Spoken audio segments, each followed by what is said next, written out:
Radio J. Les chansons de ma vie, Frédéric Zetoun. Bienvenue à toutes, bienvenue à tous. Je suis tout spécialement heureux de vous retrouver pour un nouveau rendez-vous des chansons de ma vie. Rendez-vous que vous êtes de plus en plus nombreux à suivre sur Radio J. Aujourd'hui, notre invité est un auteur, comédien et humoriste qui, depuis maintenant plus de 40 ans, a ouvert la voie à toute une génération d'artistes qui peut-être n'auraient jamais existé sans lui.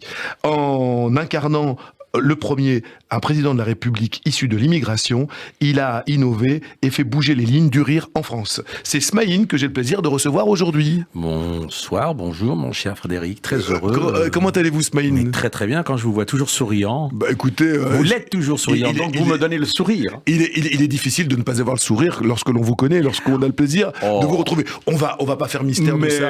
Je vous renvoie le compliment. Tu sais, les mecs pendant toute la soirée, ils se tirent les pompes et tout.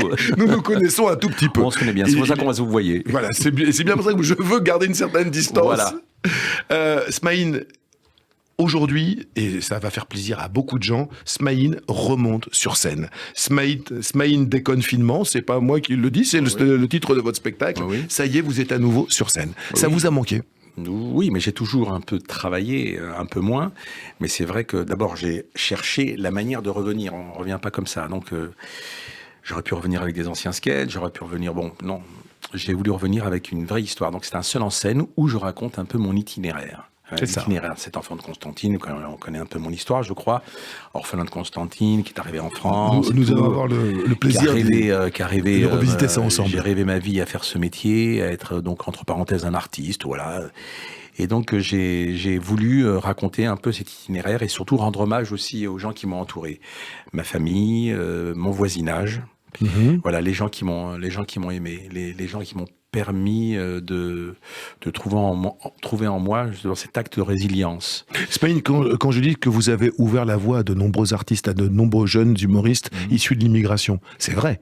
Avant vous, il n'y avait jamais eu de sketch mettant l'accent arabe à l'honneur. Oui, avec mon profil, oui, effectivement. Mais vous avez été le premier à faire ça. Oui, j'étais le premier, mais sans le savoir.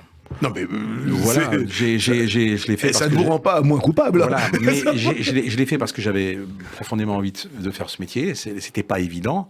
C'est vrai que dans les années 80, le profil était c'était pas bon.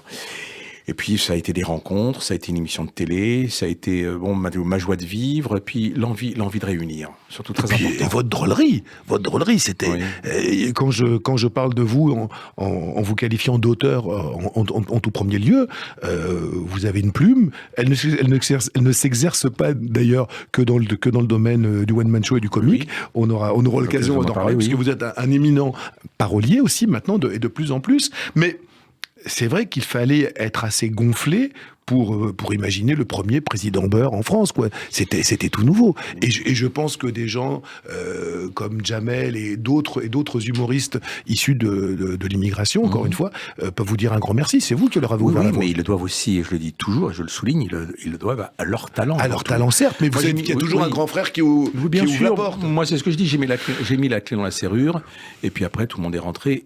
Et tant mieux. Voilà. Moi, je n'ai fait qu'exercer une envie, un désir, une ambition. Et un talent. Ça vous pouvez pas talent, le dire. Le talent, c'est toujours les autres qui disent que vous avez du talent. Moi, je serais prétentieux de dire que j'ai du talent. Non, le talent, c'est quand... Ce que je dis souvent, être un artiste, ce n'est pas un statut, c'est une urgence. J'avais besoin et envie, on va dire, et c'est ce qui démontre aussi un peu notre métier, le dénominateur commun. On fait l'intéressant. Oui. Au début, à l'école, on fait toujours l'intéressant. Parce qu'on en a besoin. Parce qu'on a besoin de cet amour. Parce qu'on a un peu écarté, parce qu'on a peut-être le souvenir, c'est peut-être presque génétique, l'inné, l'acquis, c'est-à-dire à savoir d'être exclu. Donc on fait tout pour être avec vous, être dedans. Donc on se trouve des talents, on vous donne des talents. Moi c'était le rire, c'était le besoin de partager et de rire. Alors après, c'est pas évident, c'est après, pourquoi on en fait... Alors après la scène, c'est un accident. C'est un jour, je monte sur scène, et puis je fais rire. Et je me dis, tiens, je vais gagner ma vie à le faire. Et c'est magique. Et c'est magique. Mais ça, vous allez nous le raconter après. On parle de votre actualité. Je crois savoir qu'il y a un film d'Alexandre Arcadi qui sort bientôt. Oui, alors je l'apprends ce matin, il sort au mois de juin. Au mois de juin.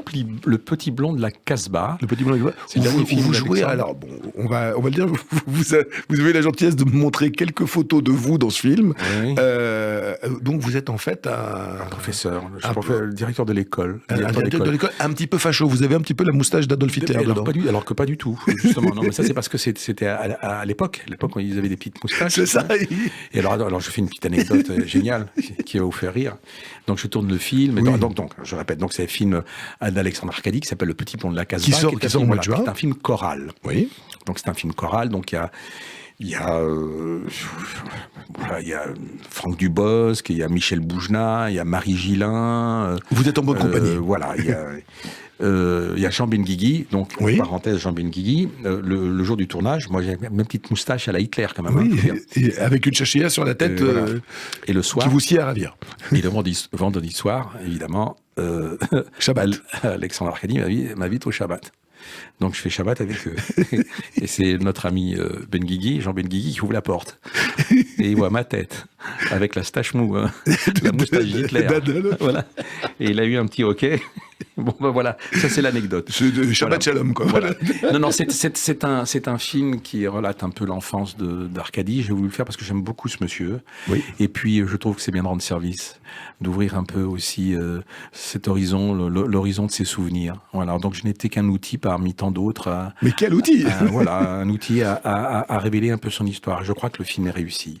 Aujourd'hui, Spaheen, ce n'est pas du tout le comique, je reçois, mais le fou de chansons françaises, tellement mordu de chansons que vous êtes depuis quelques années devenu parolier, et parolier qui est chanté, parolier émérite. J'ai eu le bonheur d'écouter certaines de vos chansons, puisque nous avons collaboré pour deux artistes que nous aimons tous les deux beaucoup, on va citer leur nom, le duo Monada. La chanson, à l'instar d'Obélix, vous êtes tombé dedans quand vous étiez tout petit ? Pas vraiment. C'est d'abord une rencontre, avec les mots. Oui. Évidemment, j'ai toujours aimé les mots, parce que le mot est un véhicule. Bon, mais c'est merveilleux. Et c'est une arme aussi. Ça peut être une arme aussi, évidemment. Mais c'est un véhicule. Bien sûr. Voilà, qui peut désarmer, qui peut aussi, on peut se défendre et attaquer avec le mot. Moi, soit, le mot a son importance. Et quand je rencontre les mots, je les rencontre avec Léo Ferré. C'est ça. On est en 1974, je pars à Barcelone, je me retrouve chez des amis et j'entends au loin une chanson de Léo Ferré, L'île Saint-Louis. L'île Saint-Louis en ayant marre d'être à côté de la cité. Et je trouve ça magnifique. En 74, donc vous aviez déjà, en 74, si je ne m'abuse, vous aviez 16 ans. Oui, 16 ans. 16 ans. Mais c'est vraiment ma rencontre avec les mots, vraiment ma rencontre avec la poésie, avec le sens des mots, avec ce qu'on appelle l'allitération, le sens de l'harmonie, des mots. Je parle dans les mots. Moi, je suis pas musicien. Bien sûr. Et la chanson des mots, voilà. Et c'est vraiment, et en écoutant Ferré, et surtout en écoutant les mots, puis aussi les sensations qui l'émanent. Bien sûr. L'amour, les sentiments, la poésie, l'abandon, voilà. Donc voilà, j'ai découvert le maître. Et un jour, j'ai eu la chance de rencontrer Léo Ferré. Mais ça, on va en parler tout à l'heure. Lorsque vous étiez tout petit, bon, vous êtes né à Constantine, vous êtes arrivé vraiment bébé avec une assistante sociale de religion juive qui vous amène, qui vous amène à Paris. Mitzvah. Une mitzvah ou un voyage, on peut appeler ça. C'est un bon voyage, mais non, la symbolique est belle. Hein. Un très beau voyage pour vous, et pour nous aussi, puisque grâce à elle, la France entière a pu vous découvrir et découvrir votre talent. Vous débarquez donc chez vos parents. Oui. Votre papa était employé à la mairie de Paris, je crois. Oui, balayeur. Votre maman était femme de ménage. Oui. On écoutait quoi quand vous étiez tout petit chez Monsieur et Madame Férouz ? On écoutait surtout les infos tous les soirs. D'accord. Et Jean Lanzy et autres, et Georges Decaune. Mon père écoutait les informations. Au niveau musique, pas du tout. Il y avait que moi qui écoutais la musique dans ma petite chambre. J'avais mon petit EPAS. Mon frère, j'avais la chance d'avoir ma petite chambre à moi. Ça, c'est très important, la chambre. C'est là où tout s'est imaginé pour moi. Et donc, j'avais un petit EPAS. Et alors, ma première émotion musicale, évidemment, c'est je vais aux prises uniques un jour et j'achète un disque. Mais j'achète un disque sur photo. D'accord, c'est la pochette qui veut. C'est la pochette qui me donne envie. Je vois New York au loin, les buildings illuminés, etc. Et coup de peau, j'achète Gershwin. C'est pas mal. Voilà. Et Georges Gershwin pour démarrer, c'est pas... Et j'écoute Gershwin et j'aime. Et deuxième disque, ensuite, émotion très très importante aussi, c'est marrant, c'est Bernstein. Je sais pas, c'est communautaire. C'est quand même là. Qu'est-ce qui se passe, hein? C'est très philosémite. Voilà, philosémite, ouais. Et j'écoute évidemment West Side Story. Et là, c'est aussi ma découverte musicale. Et puis, moi qui ne comprenais pas l'anglais, et je ne parle pas anglais. Hein. Et vous partagez ça avec vos parents à l'époque? Non, je partage ça avec moi-même. Avec vous-même, c'est vraiment, c'est votre jardin secret. Et je chante et je danse dans ma chambre. Et c'est ce que je dis, c'était mes folies berbères. Vos folies berbères à vous. Faire rire, vous avez... Parce que, bon... vouloir faire rire, c'est quelque chose, mais arriver vraiment à amuser, à provoquer cette magnifique réaction du rire chez ses contemporains, c'est pas donné à tout le monde. À quel moment vous avez compris que vous aviez ce pouvoir-là? C'était sur vos parents au départ? C'était dans les fêtes de famille? Je vais vous répondre, mon cher ami, parce que c'est une bonne question. Un jour, je vais en colonie de vacances. Ouais. Et je faisais rire les filles. D'accord. Pourquoi? Parce que le rire, c'est quoi? C'est une nature. Donc vous étiez déjà un grand séducteur déjà à l'époque. Non, on est habité par le rire parce que on aime la dérision, on aime le décalage, etc. Puis les gens vous aiment bien, puis les gens aiment bien les gens qui font rire. C'est vrai. Et donc je faisais rire les copines. Et un jour, je rentre chez moi, je reçois un courrier d'une jeune fille avec qui j'étais en colo, qui me dit j'aimerais te revoir. Alors, elle avait quel âge? Voilà, moi j'ai 12 ans. 12, ah ouais, d'accord, ouais, ça va. 13 ans. C'est mignon encore, d'accord. Ouais, c'est mignon. Donc je la retrouve, on se retrouve à Paris et tout, et voilà, et elle me raccompagne en bas de chez moi. Voilà, et on se retrouve devant l'ascenseur. Et là, je la fais rire. Et à un moment, je vois, elle se pisse dessus. Elle se fait pipi. Ami de la poésie, bonsoir. Ah, oui, elle se fait pipi, et je vois une coulée. La pauvre chérie. Et j'avais compris ce jour-là qu'en fin de compte, je venais d'avoir, moi, en la faisant rire, une réaction presque sexuelle sur elle. J'entends. Voilà, c'est ça. Donc, quand on fait rire, il y a presque un acte sexuel. Et depuis, vous n'arrêtez plus de faire rire toutes les jeunes filles que vous rencontrez. Non, mais ça, c'est ma première rencontre avec le rire. J'entends. C'est d'avoir fait rire et d'avoir vu cette fille qui riait tellement, qui s'est, d'où l'expression, se pisser dessus. D'accord. Voilà, c'est vraiment mon contact avec le rire. Alors, le rire, c'est simple, c'est être soi-même. Nature. À quel moment vous dites, et je sais que vos parents vous ont toujours, les pauvres, ils ont disparu très prématurément, mais lorsque vous leur avez dit que vous aviez envie d'embrasser ce métier, ils vous ont mis en garde, mais ils vous ont toujours laissé faire. Ils m'ont emmené voir un psychologue. Qu'est-ce que ouais. Et j'ai dit à mon père, papa, ça c'est vrai, j'ai envie d'être acteur. Et mon père m'a dit, tu sais, ça coûte cher un tracteur. C'est vrai ou pas ça? C'est vrai. Papa, j'ai envie d'être connu. Elle m'a dit, tu veux être connu, tu veux briller, eh ben, va faire la vaisselle. Voilà. Non, j'ai vu un psy. Et le psy m'a dit, ouais, j'ai vu, je peux venir. Oui. C'était Place d'Aligre, dans le 2e arrondissement. Et la psy m'a dit, faites attention, jeune homme, beaucoup d'appelés, peu d'élus. Peu d'élus. Vous étiez déjà inscrit dans une chorale, vous pratiquiez le chant choral? Inscrit dans une chorale, à la manécanterie des petits chanteurs du Marais, petits chanteurs dans la Renaissance. Voilà. Alors donc j'ai chanté. Alors si je chante aujourd'hui, si j'aime chanter, et si j'ai la voix juste, je le dois vraiment à cette rencontre avec cette chorale, à cette chef de chœur, voilà, Jean-Paul Poupard. Voilà, ce chef de chœur. Ce chef de chœur, Jean-Paul Poupard. Et donc je suis resté 3 ans et on a beaucoup rigolé. D'ailleurs une anecdote, un jour je chante à Saint-Eustache. Oui, quand même. Je chante à Saint-Eustache. L'église de Saint-Eustache, quand même. J'avais vu mon Corpus de Mozart et l'Ave Maria, etc. Je vous imagine très bien en train de faire ça. Voilà. Oui. Et je dis à mes camarades, moi, les mecs, ce soir, je chante pas, je chante en playback. Et j'étais soprane. Et vous faites le poisson rouge pendant toute la soirée. Comme ça. Et donc, le chef d'orchestre l'église pleine, hein. Et moi j'étais soprane, alto et soprane, d'accord. Donc soprane, etc. Et le goût du comique, voilà, et il tape sur sa baguette et il démarre. Sauf que moi je chante en playback, mais comme j'ai dit à mes copains, tous mes copains chantent en playback. Donc tous les sopranes partent pas.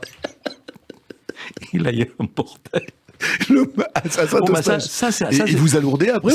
Non, ça c'est de la déconnade. Ça, parce que j'ai toujours le décalage, l'envie de rire, etc. L'envie de déconner. Voilà, c'est toujours. Et j'ai gardé encore cette nature. Alors, en parlant de chansons, je vous rappelle le principe de notre émission. Vous avez eu la gentillesse de me confier à l'oreille 5 chansons qui ont marqué votre vie. Et nous allons comme ça, durant une petite heure. C'est vous le patron de cette émission, c'est vous qui avez les clés, c'est vous le programmateur. Nous allons, durant une petite heure, nous promener comme ça au gré de vos préférences musicales. Votre premier choix dans les chansons de votre vie, nous ramène en 1967. Donc 67, vous avez 9 ans, et Nana Mouskouri chante sur des paroles de Michel Jourdan, éminent parolier et grand parolier. C'est bien, j'en apprends aussi. Un titre faussement gay. Enfin, le titre est gay, mais quand on entend la chanson, c'est pas gay du tout, parce qu'on comprend que la dame est en train quand même de toucher le fond. Une chanson qui s'appelle Qu'il fait beau, quel soleil. C'est pas la chanson la plus connue de Nana Mouskouri, loin de là. Oui. Pourquoi cette chanson et pourquoi elle? Parce que c'est l'émotion, parce qu'elle éveille en moi une émotion. Qu'il fait beau, quel soleil, que de bleu dans le ciel. La musique, j'ai toujours aussi considéré que la musique aussi a son importance. Bien sûr. Pour un texte. Et moi, je crois que c'est Jos Basselli pour cette... et j'aime beaucoup j'ai beaucoup aimé la mélodie. Et il y a 1 an, je rends hommage à Charles Aznavour, à Marseille, avec Enrico Macias et Nana Mouskouri. Donc je me retrouve dans la loge avec Nana Mouskouri et évidemment, une émotion forte. Oui. Parce que c'est ça les artistes, c'est ça qui est merveilleux. Parce qu'il y a ceux dont on fait rêver, Jamel et autres, etc. Oui. Puis il y a ceux qui vous ont fait rêver. Bien évidemment. Il y en a eu beaucoup, dont Nana Mouskouri. Et quand je me retrouve avec Nana Mouskouri, évidemment, je la vois, elle est là, elle est devant moi. Donc elle éveille en moi ce souvenir, moi seul dans ma chambre devant Montépaz. Avec cette chanson-là. Avec cette chanson, ma mère préparant le couscous, etc. Voilà, ça c'est merveilleux. Et donc c'est un acte réparateur. Donc je me retrouve devant elle et je lui dis, Nana Mouskouri, Nana, il y a une chanson de vous. Qu'il fait beau, quel soleil. Elle s'en souvenait, bien sûr. Pas du tout. Elle ne s'en souvenait pas. Elle ne s'en souvient pas. Et écoutez bien, elle ne s'en souvient pas. J'ai mon portable et je lui mets la chanson. Je lui mets mon portable près de l'oreille. Elle écoute? Non, elle pleure.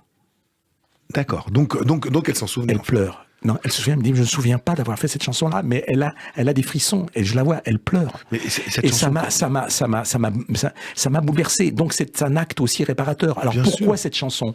Parce que je pense qu'elle est extrêmement triste, en fait, vous savez. Mais oui, parce que malgré son titre, la nana est seule au monde, le mec s'est barré, il fait beau, il fait soleil, quoi. Voilà, et elle ramène peut-être aussi à une vérité vraie, intérieure. C'est certainement quelque chose qu'elle avait peut-être vécu et que Michel Jourdan avait su traduire. Et puis aussi, moi aussi au niveau intérieur.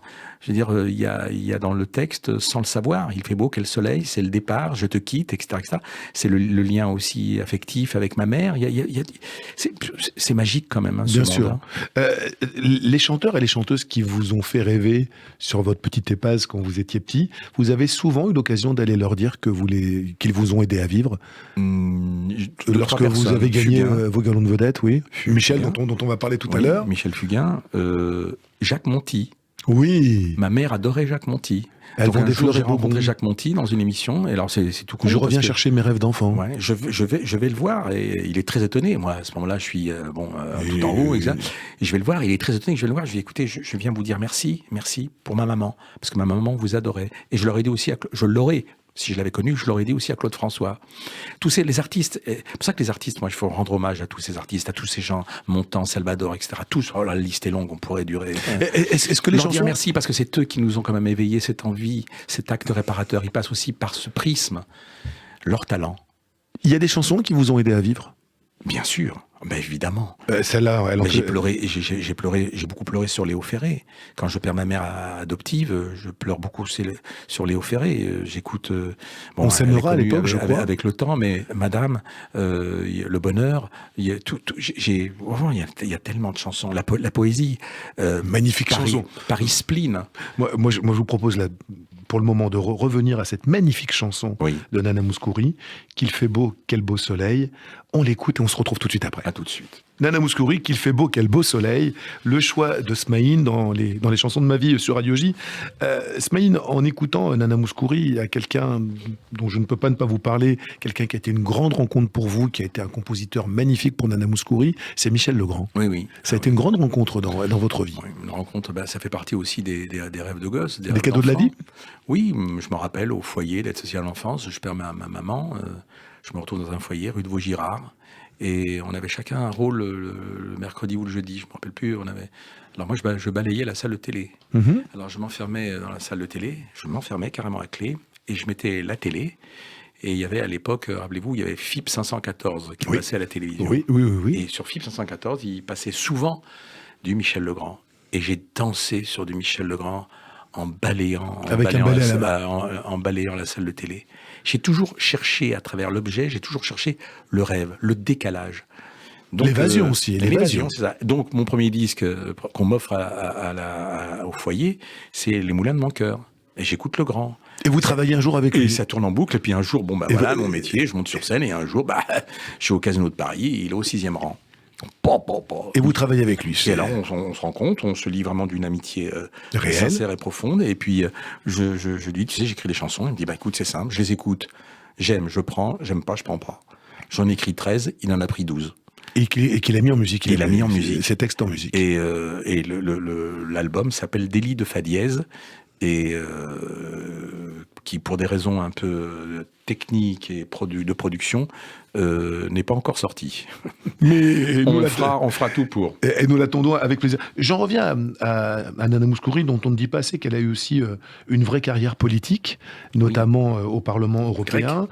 Quelqu'un qui a combattu, qui a refusé de remettre les pieds, alors qu'il faisait souvent des ponts d'or, de remettre les pieds dans son pays, la Grèce, sous les généraux, sous les colonels. Elle ne voulait oui. absolument pas cautionner ce régime dictatorial. Donc une femme beaucoup plus engagée qu'on a souvent comme Mélina Mercouri. Exactement, comme son aînée Mélina Mercouri. La politique, vous, Smaïn, on a tenté de s'attirer vos faveurs dans les années 80. Oui, dans les années 80, l'éveil des minorités, la gauche au pouvoir, etc. Je deviens un emblème, je deviens porte-drapeau. Mais moi, j'ai jamais voulu... Et vous êtes lucide par rapport à ça? Bien sûr, mais je les ai rencontrés. Moi, j'aime bien bavarder. Je les ai tous rencontrés. De Mitterrand à Chirac et tout, parce que j'aime bien bavarder. Mais je ne suis pas... j'ai évidemment... vos opinions politiques, bien sûr. J'ai un acte politique intérieur, mais je pense qu'il ne regarde que moi. Puis quand on voit ma tête, on va comprendre d'accord, il n'y a pas besoin de... Donc, moi, je suis là pour réunir. C'est pour ça qu'il y a beaucoup d'artistes, par exemple, il y a beaucoup d'artistes qui s'engagent. C'est ça, je trouve ça extrêmement courageux. C'est très, très très pas bien. Votre truc. Moi, mon engagement, il est surtout de réunir. Il est dans une salle quand j'ai joué au Café de la Gare, ma plus grande fierté, moi qui viens de rien, qui viens de l'oubli, élevé par les sœurs Saint-Vincent-de-Paul, ramené par une dame d'origine juive et élevée par des musulmans, quand je me retrouve au Café de la Gare et que je vois dans la salle les 3 communautés, j'ai compris. Les 3 communautés, elles étaient là même bien avant. Moi, je me souviens très bien. Oui. Au Tintamarre, où vous jouiez, il y avait vraiment. Oui, il y avait de tout. Donc, j'ai jamais été. Je sais pas. C'est dans ma nature. Mais c'est aussi sur les conseils d'Aznavour. Aznavour m'a dit un jour, ne fais pas de politique. Tu dois, la politique, oui, tu peux en faire en dehors, tu peux des engagements, mais quand tu es sur scène... Et des engagements civiques, mais pas forcément militants, je comprends. Voilà, c'est ça. Je suis pas un militant absolu, voilà. Alors Smaïn, grâce à vous, on va faire un petit bond dans le temps. Et des années 60, 67, Nana Mouskouri, la chanson qu'on vient d'entendre, on va grâce à vous arriver donc aux années 70 avec un artiste et une troupe emblématique de cette décennie des 70s. Je pense que dans quelques années, quand des sociologues dans quelques dizaines d'années, voudront écrire sur les années 70, plus que de grandes thèses, il suffira de revisionner Michel Fugain et le Big Bazar pour comprendre ce qu'ont été les années 70. Vous les voyez à la télévision, vous à l'époque, dans les émissions des Carpentiers, dans les années 70? Je suis au foyer d'aide sociale à l'enfance, je fais le mur. D'accord. Je fais le mur un soir et je vais voir le Big Bazar. Et d'ailleurs, mon premier autographe, c'est Michel Fugain. Non, j'ai 2 autographes. Premier autographe, Michel Webb. Michel Webb. Non, pas Michel Webb. Dominique Webb. Dominique Webb, le magicien. L'hypnotiseur. L'hypnotiseur, parce que lui, il étonnait, il était magique, etc. Et mon deuxième autographe, Michel Fugain. Michel Fugain, je suis devant sa loge, parce que j'avais des camarades qui connaissaient deux copines du Big Bazar. Du Big Bazar. Et Dominique et Véronique, je crois, voilà. Et il me fait mon premier autographe. Et il me dit... Ah, tu as un joli prénom. Il me dit, ça m'a marqué. Pourquoi Michel Fugain? Parce que je suis à une période de ma vie où je suis en quête, la quête d'identité. Je ne sais pas qui je suis, je ne sais pas où je vais, etc. Et là, soudain, je rencontre une famille. Soudain, elle est là. Une école en même temps. Une école, un atelier. Comme si je fais le parallèle, à l'époque aussi, je ne sais pas si vous en avez le souvenir, il y avait une école de cirque espagnole qui s'appelait Los Muchachos. Effectivement. Eh bien, Los Muchachos, moi, je voulais rentrer. Je perds ma mère, j'ai tout perdu. Et je me dis, je vais rentrer dans cette famille. Je me cherchais une famille. Los Muchachos, ça s'est pas fait parce que c'était en Espagne. Mais le Big Bazar, ça s'est fait trapéziste. Ça s'est fait un peu de cette manière-là, en allant les voir. voir, à l'Olympia, en achetant leurs disques. Et puis aussi, cette idée, c'est la fête. C'est la fête, on est jeune, on a 18 ans, on a 16, 17 ans. C'est la solidarité aussi. Et puis voilà. L'esprit kibbutz, l'esprit solidarité. Voilà, et oui, l'esprit kibbutz, oui. Il y a un esprit de fraternité. Et puis, pas que ça. De très très belles chansons. Magnifique. Moi, j'ai dit, il aime pas l'entendre. J'en ai parlé un peu avec lui, c'était un peu esquivé là-dessus, ça. Très grand chanteur de variété. Parce que le mot variété, oui, il y a des mots qui fâchent. Mais pourquoi? Non, alors que c'est un chanteur de grand variété, chanteur de variété, un immense mélodiste, un immense mélodiste. Mais ça, et j'ai eu la chance de chanter avec lui. Ça, c'est formidable. Ah ouais. Alors ça fait partie encore du rêve. Du rêve devenu réalité. De ces un jour, je fais exauce. un taratata avec lui et je chante les Sud-Américaines. Les Sud-Américaines. Magnifique chanson. Jacqueline Taïeb, je crois, pour la musique. Super chanson. Là, vous avez choisi, attention mesdames et messieurs, c'est quasiment un hymne, un mantra pour tout artiste qui va rentrer en scène. Oui, et parce que quand j'étais donc en colonie de vacances, on avait monté une comédie musicale. Et la chanson d'intro, c'était attention, mesdames, messieurs. Alors, est-ce que vous savez que l'intro, c'est un heureux accident? Ah bon? Tagadagada. En fait, il était en studio, ça, il me l'a raconté. Il était en studio et on lance les magnétos. À l'époque, il n'y avait pas de numérique, tout était encore sur bande. Mm-hmm. On lance le magnéto avant et lui, pour se faire la voix, fait. Et il le garde. Et il le garde. Oui. Et il le garde. Et c'était vraiment un heureux accident. On l'écoute cette intro. Et c'est Maurice Vidalin qui a écrit le texte. C'est Maurice Vidalin pour le texte. Encore une grande rencontre aussi. Une grande plume. On écoute, attention mesdames et messieurs, le choix de Smaïn dans les chansons de ma vie. C'est parti.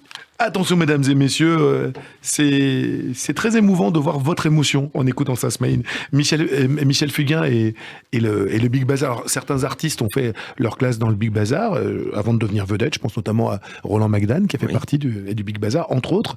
Vous, Mimi Mati. Deuxième. Non, Mimi Mati a fait partie de la compagnie Michel Fugain à l'époque où Michel à Nice. avait repris les ateliers du cinéma à Nice. Oui. Mais dans le Big Bazar, Roland McDan, on a vraiment fait partie à la fin. Il y avait la fille de Serge Reggiani. Effectivement, il y avait la fille de Serge Reggiani, il y avait la première épouse de Michel Fugain aussi. Oui. Non, il y avait vraiment de gros talents. Il y avait un garçon que moi j'aimais beaucoup, il me fascinait ce monsieur. C'était Kaplan, Gérard Kaplan qui jouait le Grand Oiseau Vert. C'est vague pour moi, mais il était vraiment. Qu'est-ce qu'il est devenu?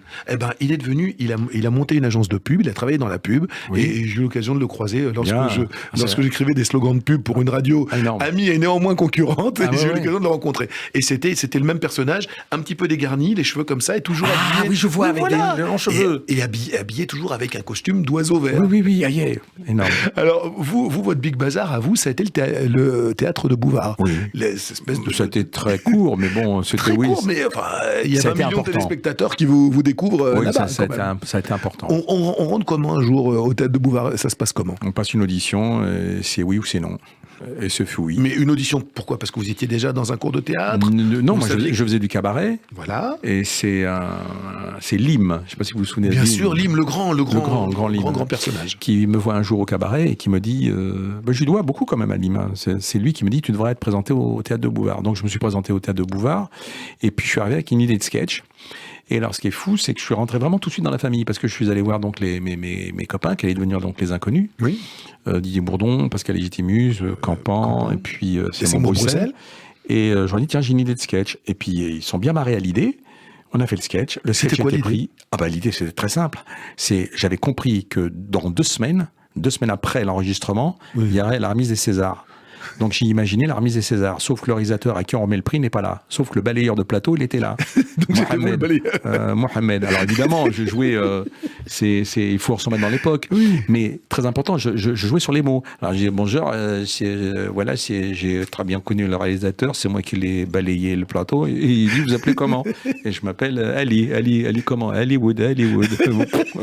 Attendez, j'en ai plein comme ça aussi. Ou alors j'ai un pseudonyme aussi, je m'appelle La France, mais oui. Elle est la France. Et Bouvard, il vous a pris tout de suite. J'étais mort de rire. Hop, et puis je suis rentré au théâtre de Bouvard, voilà. Puis j'ai fait plein de sketchs, etc. Puis après, on a quitté le théâtre de Bouvard, on a formé les 5. Voilà. J'ai quitté les 5, ils sont restés 4, et puis puis ils sont devenus les inconnus. Ce qui est très intéressant dans votre parcours, c'est qu'à chaque fois que vous êtes en troupe, comme s'il y avait une petite voix qui vous disait à l'oreille, il faut ta réussite ne se fera que tout seul. À chaque fois, vous les quittez. Les 5, vous les quittez sur un coup de téléphone. Ah oui, sur un coup de téléphone. Vous sentez qu'à un moment, un matin, vous vous levez en disant « il faut que je parte ». Il faut que je parte. Il y a urgence. Vous aviez tout de suite compris, c'était instinctif, C'est instinctif, ce qu'on appelle le lâcher-prise. qu'il fallait que vous soyez Parce tout que je seul. ne voulais pas, avec tout le respect que je leur dois et tout le talent évidemment grandiose, je ne voulais pas être ce qu'on appelle péjorativement l'arabe de service. Je ne voulais pas qu'à chaque sketch, je sois toujours dénigré, stigmatisé dans ce etc. rôle-là. Donc je suis parti et puis j'ai décidé d'être entre parenthèses l'arabe à mon propre service. Alors, quand je dis que vous avez fait du one-man show, oui, bien sûr. Mais je suis un homme de musical, là. Je fais une petite parenthèse parce que arabe. Non, je suis un homme de musical. Tout à fait. Moi, j'aime le musical. Mais ça, je pense que le public l'a compris. Voilà, donc c'est ce que je dis dans mon... Et vous a reconnu et célébré. Je m'excuse de vous interrompre, Je vous en prie. mais c'est ce que je dis dans mon nouveau spectacle. C'est-à-dire que le problème, c'est qu'il fallait bien que je devienne quelqu'un. Moi, je présente au conservatoire. On veut pas de moi au conservatoire. Donc, Bon. donc je présente, je vais dans un cabaret. Puis là, ça a marché au cabaret. Bon, bah, mais j'ai compris aussi qu'en faisant du cabaret, il fallait que je joue mon propre personnage. Donc, Et que vous écriviez vos propres textes. Mais oui, l'émigré, etc. Mais moi, au départ, c'est pas ça que je voulais faire, mon cher Frédéric. Moi, c'est ce que je dis. Je voulais rentrer au conservatoire d'art dramatique. Moi, je voulais dans les grands textes. Ou c'est ce que je dis. Je voulais être le Lucchini de la ZUP. Moi, je voulais, voilà.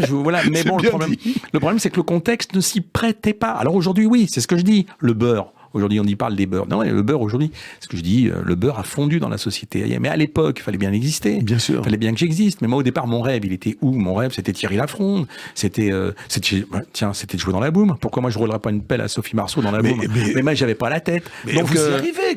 Et quand vous jouez le Spoons, le Spoon, c'est bien après. 20 ans plus tard. Oui, et puis c'est moi qui le monte, le Spoon, quand même, avec les frères Altmeyer. Ouais. C'est moi qui vais au charbon pour aller. Et puis les deux papas, la maman, et aussi, et quand je décide aussi de monter les Faubourgs de Scapin, avec Thierry Martin, on décide de monter les Faubourgs. Pourquoi? Parce que j'avais envie de donner aussi une autre image. Si j'étais resté avec mes camarades les inconnus, parenthèse, grand talent, immense talent, etc. Vous auriez été réduit à ce rôle. Oui, j'aurais pas été plus loin. Et c'est un métier, il faut se surpasser. Sans cesse. Et sortir de sa zone de confort tout le temps. Smaïn, on va continuer en chanson avec un artiste qu'au moins un artiste sur deux, un invité sur deux, depuis maintenant 3 ans que j'ai le bonheur d'animer cette émission. Un invité sur deux choisit un moment dans les chansons de sa vie. Léo Ferré, vous en parliez tout à l'heure. Et là, ce qui est très chouette dans votre choix, c'est que d'habitude, on a toujours droit avec le temps. Voilà. Là, vous avez choisi une chanson qui, encore une fois, n'est pas la plus connue de Léo Ferré, qui a été enregistrée en 66, c'est paru sur l'album Léo Ferré, 1916, point de suspension. Sa date de naissance, Oui. mais pas sa date Oui. de fin. Et cette chanson, c'est la 7e de cet album-là. Je l'ai découverte grâce à vous. Ah oui, je suis très heureux. On s'aimera, elle est magnifique, cette chanson. Elle est magnifique. Mais on s'aimera. Et puis attends, quel grand mélodiste. Un jour, j'avais parlé avec lui, mais je lui ai dit, mais pourquoi tu n'as pas fait de musique de film? Il a fait une musique de film, plus jamais. Il a fait une musique pour Jean-Pierre Mocky. Oui, en revanche, il a parfois collaboré avec un autre grand poète qu'on ne cite pas souvent, et c'est pas très cool parce qu'il lui a beaucoup apporté. Jean-Roger Cossimon. Jean-Roger Cossimon. Léo Ferré le citait toujours, mais c'est vrai que les journalistes aujourd'hui parlent de cet outstand de Léo Ferré, de Monsieur Williams. Non, mais il y en a d'autres. C'est Jean-Roger Cossimon. Jean-Roger Cossimon, c'est un immense. Les Loubards. Vous connaissez les Loubards? Bien sûr. Mais grand poète. Mais c'est marrant d'ailleurs. C'est fou parce qu'il y en a qui sont plus connus que d'autres. Oui. Mais si on fouine, ils ont autant de valeur. Smaïn, qu'est-ce qui vous attire chez Léo Ferré et comment un jour on rentre dans l'intimité de Léo Ferré? Puisque je sais que vous vous êtes rencontrés, que vous avez eu l'occasion souvent de discuter aussi. C'est quand je suis au foyer et que je découvre les 12 premières chansons de Léo Ferré, mis en musique, arrangement par Jean-Michel Defaille. Oui, un immense arrangeur qui a fait toute la carrière de Léo Ferré. Que j'ai rencontré aussi. Bon, Ferré, même physiquement, c'est un papa, c'est un grand-père, c'est un protecteur. Il y a ça. Donc vous allez vers lui. Mais oui, mais surtout dans la sonorité et la musicalité, parce que c'était un très très très grand musicien, Ferré. Et donc anecdote, j'espère que vous la connaissez pas. Allez-y. Léo Ferré passe sur scène. C'est Benjamin Legrand, le fils de Michel Legrand, qui me l'a raconté. Léo Ferré passe sur scène à l'Olympia. Oui. Et dans la salle, Michel Legrand. Et Léo Ferré s'arrête, descend dans la salle, s'approche de Michel Legrand, devant tout le monde, avec la poursuite sur lui, Oui. et il dit « Je viens saluer la musique ». C'est beau. Véridique, c'est Benjamin qui me l'a raconté. C'est beau. Bon. Mais grand mélodiste, Léo. Et Léo Ferré, il est venu vous voir sur scène? Non. Jamais. J'ai fait sa première partie. À mon avis, il était dans les coulisses. D'accord. Il s'apprêtait. Vous l'avez rencontré comment c'est Un jour, c'est un jour un agent qui m'appelle, qui me dit voilà, est-ce que tu veux faire la première partie d'un artiste dans le Sud? Bon, je débutais, moi. Oui. Je dis oui, pas de problème. Léo Ferré. Bon, là, évidemment, il y a un gros blanc. J'arrive. Ouais, j'arrive. J'arrive, je suis là. J'étais déjà là-bas. C'est ça. Je suis en route. Et puis voilà. Et ensuite, évidemment, est très sympa, Léo. J'ai donc dîné avec lui. Et on a discuté, etc. Et alors, anecdote aussi, je lui dis, mais comment tu fais pour écrire une chanson? Il me dit, tu sais, je suis tellement habitué, tu me donnes un mot, Je pars. je pars et j'écris. Est-ce que je devrais le dire, ça? Je peux le dire? Allez-y. Il m'a fait un autographe. Il a filé un auto. C'est génial. Et C'est il a génial. marqué sur l'autographe? Non. Moi, j'ai peur de le dire. Allez-y. Smaïn, fais gaffe, tu es intelligent. Il était perspicace, le monsieur. C'est violent, hein? On l'écoute, on Avec s'aimera. plaisir. On s'aimera, le choix de Smaïn. Et merci Smaïn, je le dis avec toute l'humilité, cette chanson je ne la connaissais pas et merci parce que vous me l'avez fait découvrir. Ces mots d'amour directs, déchirants, poignants, ce sont des mots que vous avez pu dire ou vous pourriez dire, vous, à l'être aimé? Ou vous vous cachez aussi derrière le J'ai une rire? certaine pudeur en amour. J'imagine. j'ai une C'est- certaine Et c'est bien pudeur. pour ça que je vous pose la question. J'ai tellement pris de claques, j'ai tellement aussi... c'est pour ça que je m'interroge sur l'idée de la signification de l'amour. Je dis que l'amour est inévitable. C'est inévitable, c'est aussi une pompe, c'est une pompe à exister, l'amour. On a besoin d'aimer. Bien On a même évidemment. parfois on fait semblant d'aimer. Oui, pour se prouver qu'on est encore Voilà, vivant. pour être là encore. Aujourd'hui, je le disais, vous écrivez avec beaucoup de talent et des chansons. Votre inspiration lorsque vous êtes devant la feuille blanche et que vous écrivez notamment, entre autres, pour les Monadas, donc ces deux jeunes artistes que nous aimons en commun, vous la trouvez en réécoutant des textes fondateurs comme ceux de Léo Ferré. Vous pensez à ça quand vous mettez... D'abord, l'escarcelle, les mots, avoir plein de mots. Il y a même encore des mots que je ne comprends pas, et je vais chercher toujours la signification. On a des mots. Puis les mots vous traversent. Vous savez, c'est comme dans notre tête, c'est presque un entonnoir. C'est ça. C'est un entonnoir. Alors, plus on a de On est mots, traversé. plus on a de mots, des mots qui chantent, des mots... Bon. Après, ce que je dis, tout simplement, l'idée suscite les mots. Très simple. On peut commencer à écrire une chanson par un mot. Et l'inverse, c'est vrai aussi. Bien sûr. Et les mots, Moi, non. peuvent susciter l'idée Voilà. aussi. Moi, c'est toujours l'idée qui suscite les mots. D'accord. Et comme un sketch. Alors, C'est l'idée. J'ai une idée. Et l'idée se précise. Et après, hop, on y on va. tourne autour. Après, hyper important, ce que je considère, la chanson des mots. La musique des mots. La musique des mots, la chanson. Je veux dire, la chanson, oui, mais la J'entends. musique des mots. J'entends. C'est-à-dire que, et ça je vous apprends rien, il suffit simplement d'intervertir deux mots pour ne pas avoir la même sonorité. Et rater une chanson ou la On est réussir. d'accord. Donc ce qu'il faut, c'est à savoir intervertir, faire la combinaison, et surtout de dire de quelque chose de sensé. Voilà. Après, la chanson est écrite. Il y a une chanson qui est... on aurait pu la mettre, mais qu'est-ce qu'elle est belle, cette chanson. Et là, vous allez me dire oui. Berliner, Louise. C'est une merveille. Mais Franck Thomas pour le texte. Mais c'est du génie absolu. Un texte qui est resté longtemps sans musique. Ce texte, Franck Thomas l'avait depuis longtemps dans son ordinateur ou dans son cahier à l'époque, Oui. et il ne trouvait pas de... C'est peut-être une des seules chansons qui me raconte un film. C'est un film. C'est un film. Mais c'est incroyable. Et ben ça, quand j'écoute cette chanson-là, je dis la plume. Ouah, la plume. Franck Thomas, on l'écoute, tenez, on va l'écouter. Aussi vrai qu'il existe des tubes en chanson, il y a des sketchs qui deviennent des tubes. Et vous, votre premier énorme tube, vous en avez quelques-uns qui sont maintenant rentrés au Panthéon du Rire. Mais je vous propose quand même, et pour faire plaisir à nos auditeurs, de réécouter le Beurre Président. Mhm. Votre premier sketch. énorme succès. Ouais, ouais. On écoute. Il est né comment ce sketch ? Toujours observation du quotidien. Toujours Vous l'avez écrit tout seul, Ah oui, une idée qui suscite les mots. C'est l'idée qui suscite les mots. Très simple. Je lis dans un journal le Figaro Magazine, avec titré, ça je m'en souviens toujours, c'était en 1986, « Serons-nous français dans 30 ans ?» Le Figaro, d'accord. Vous vous en souvenez? Voilà. Et et la personne à qui vous adressez, on va le saluer, c'est notre éminent réalisateur Serge Surpin, qui veille sur nous avec tout son talent et ses petits doigts d'or. Et alors, il y avait donc il y avait écrit donc serons-nous français dans 20 ans. Et je me suis dit là il y a un sketch à faire si on imaginait un président maghrébin dans 30 ans. Après, ce que j'ai fait, j'ai pris l'accent. Mais le plus important n'est pas l'accent. L'accent fait rire. Parce que ça fait rire, un accent comme ça. C'est comme le yiddish. Oui, bien sûr. C'est pareil, on a tous un accent. C'est ce que je dis très souvent. L'accent devrait être inscrit au patrimoine immatériel de l'UNESCO. Parce que dans l'accent, on véhicule tellement de choses. Un passé, une famille, un héritage. Qui on etc. est, c'est tout. Voilà. Qui on est.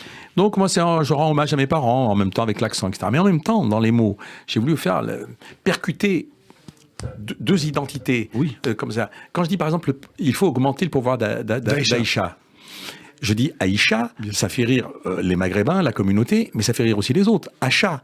Donc il y a un mélange de mots. Donc ça signifie aussi cette appartenance à cette communauté. C'est fédérateur C'est fédérateur, voilà. Mais ça, je l'ai fait presque sans le savoir. Vous vous attendiez à un tel raz-de-marée?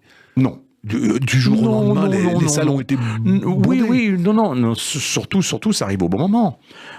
C'est un contexte. Il a réussi, c'est ce que je dis, et ce qu'a dit avec beaucoup d'intelligence Raymond DeVos. Oui. La réussite est un accident. C'est un accident. Si on aime son métier, on continue. Il y a des hauts, il y a des bas, mais on continue. On est toujours artiste. On est artiste à vie. Alors après, il y a l'incident, il y a la chanson qui tombe au bon moment qui fait que, paf, on parle de vous. Puis après, on vous entend plus parler. Le titre, voilà. Et puis il y a plusieurs titres. Et puis à un moment, ça s'arrête, voilà. Moi, c'est très simple. Je correspondais à l'époque à une attente. Allez, l'éveil des minorités, la gauche au pouvoir, la marche des beurs, touche pas mon pote, évidemment. Le Pen, le Front National, il y a toute une multitude d'événements qui ont fait que quand j'arrive... Dans l'air du temps. Et dans l'air du temps, ouais, c'est ça, il y a des chansons qui arrivent dans l'air du temps. Effectivement. Voilà. Et beaucoup d'artistes qui, comme vous, ont eu le talent et le bonheur de faire ce métier en s'inscrivant dans la durée, beaucoup de ces artistes-là disent que le plus dur, c'est de durer. C'est quelque chose que vous confirmez aujourd'hui? Bien sûr. C'est vraiment ça le plus dur. Mais bien sûr, mais le plus dur, la réussite, c'est pas ça. La réussite, c'est ce que je dis, c'est l'accident. C'est ce qui fait qu'on arrive au bon moment. Bon, mais après, c'est pour ça que je pense que dans notre métier, il faut s'inventer plusieurs talents. Donc voilà, je passe de l'écriture je viens de terminer le film avec Alexandre Arcadi, très beau film. Je remonte sur scène, j'ai écrit des chansons avec Michel Legrand. Voilà, on est habité par l'envie et le désir. Alors après, c'est l'image. Alors l'idée, on passe plus à la télé, on vous voit plus, etc., etc. Alors les gens disent has-been, mais moi l'autre jour j'ai fait une émission de télé TPMP parce qu'il fallait la faire avec Delormeau, que j'aime beaucoup d'ailleurs, en disant mais has-been, mais oui je suis has-been, évidemment que je vais rassurer, évidemment que je repense le passé.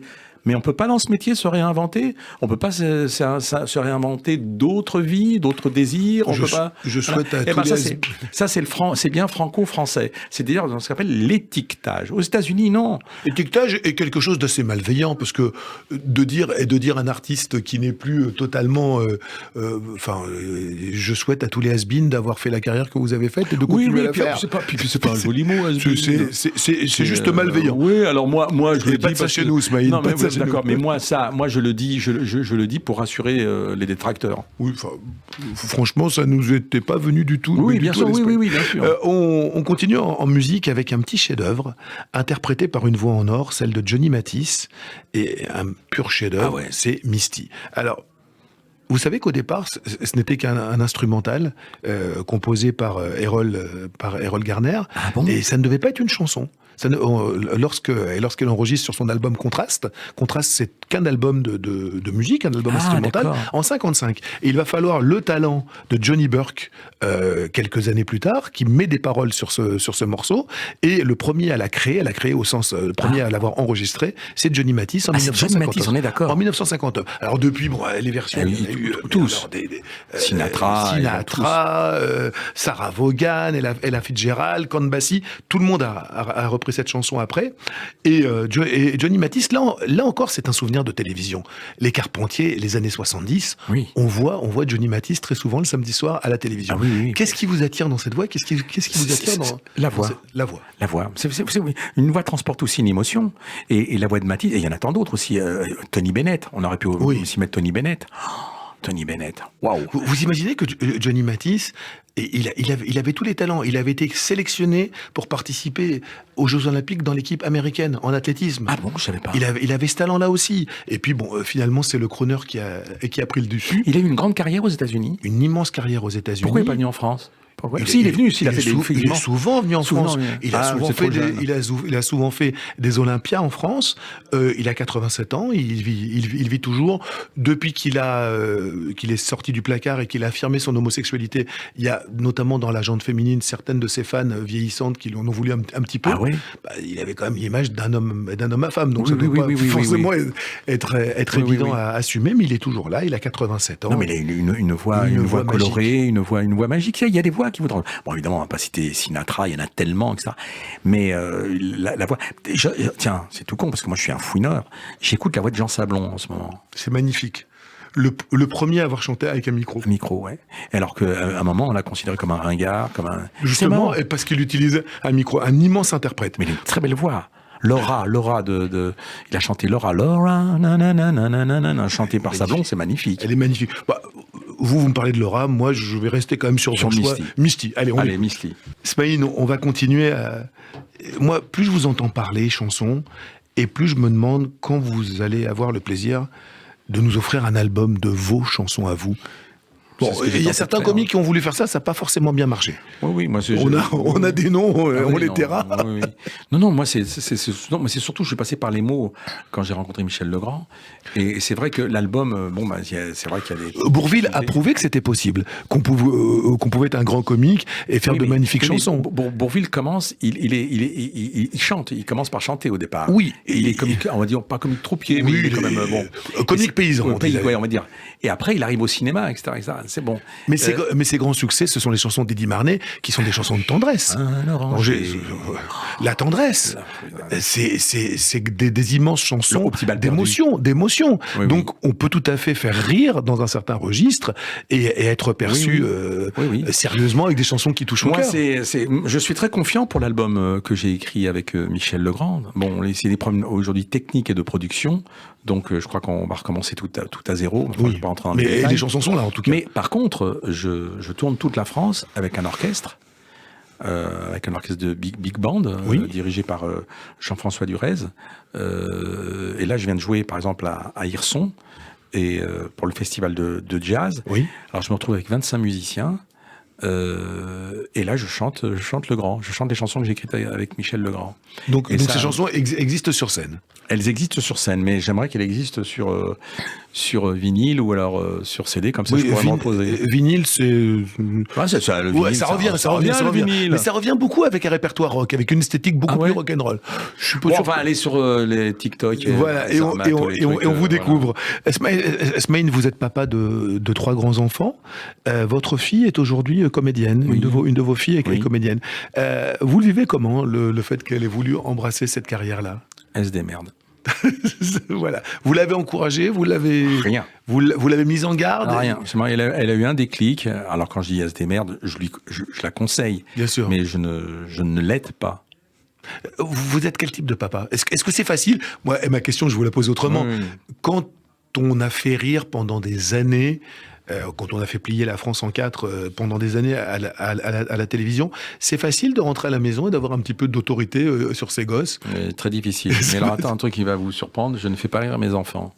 Peut-être un peu mon fils, 22 ans, Ryan. Ouais, un peu. Mais il y a un moment, je me regarde et je me dis quand même, je déconne plus qu'eux, quoi. Je suis resté encore cette âme d'enfant, quoi. Mais c'est ce que l'enfant, c'est vous? Ou non, mais c'est eux qui m'apprennent à être papa. Ils vous ont bien appris. J'ai eu l'occasion de vous voir avec votre fille. Ils vous ont bien appris. Je suis strict parce que j'ai reçu des valeurs et puis elles sont inconsciemment, je les répète. Des valeurs, les valeurs de la vie. On va continuer et achever cette promenade avec vous, Smaïn. Ça aurait pu durer tout l'après-midi, cette promenade enchantée avec une voix mythique, celle de Barry White. Ah oui. Et son Love United Orchestra. Ah ouais. Vous avez choisi le Love Theme, qui date de 1973. 73, ouais. Moi, quand j'écoute ça, ça me fait penser à un écran de télévision, pas vous? Ah mais oui, c'est Le film du dimanche soir. Mais évidemment, ça et puis en même temps c'est peut-être un des seuls chanteurs que j'entends à l'époque qui fait à la fois une rythmique, oui, avec du violon. C'est vrai, et c'est vrai que les cordes étaient là. Les cordes, il rajoute des cordes. Je sais pas si c'est lui, mais moi quand j'écoute ça, ça a été un des premiers à mettre ça. Ah ouais, quand j'entends ça, je trouve qu'il y a un mélange, il y a quelque chose qui passe. On l'écoute. Ah ouais, ah bah tiens, on va se gêner. Smaïn, cette émission était un petit peu décousue. On s'est beaucoup amusé avec vous. On s'est beaucoup amusé avec vous. Je rappelle votre promo. Vous êtes en ce moment partout en France, sur scène, avec votre spectacle. Smaïn déconne finement. Une question, Smaïn, avant de nous quitter et d'aller danser ensemble, parce qu'il faut quand même qu'on a 2-3 slows en retard quand même. Quel est le plus beau cadeau que ce métier vous ait fait à ce jour? Le public. Le public? Ouais. Être vu, être regardé, exister. Et puis, si on doit terminer cette émission par un seul mot, les applaudissements. Parce qu'un applaudissement, c'est jouissif? Non, on a des armées, c'est du bruit. C'est maintenant les jeunes, ils disent faites du bruit pour. Oui. Moi, je dis pas faites du bruit pour. Moi, je dis à la fin faites du bruit pour, pas au début. Maintenant, ils s'applaudissent au début. Oui, c'est un peu dommage. Il faut s'applaudir à la fin. Parfois, il vaut mieux les applaudir au début parce que c'est tellement pas bien après qu'il vaut mieux avoir applaudi au début. Moi, j'aime bien le fait du bruit pour à la fin. Donc, le public et les applaudissements. C'est-à-dire que c'est merci d'exister. Voilà. Et je crois qu'avec l'histoire, avec mon cheminement, je trouve que c'est le plus beau cadeau que la vie ait pu m'offrir. Smaïn, on vous souhaite encore des années d'applaudissements, ce que vous méritez. On va essayer. Allez, à bientôt, Smaïn. Je vous embrasse tous. Bye. Ciao.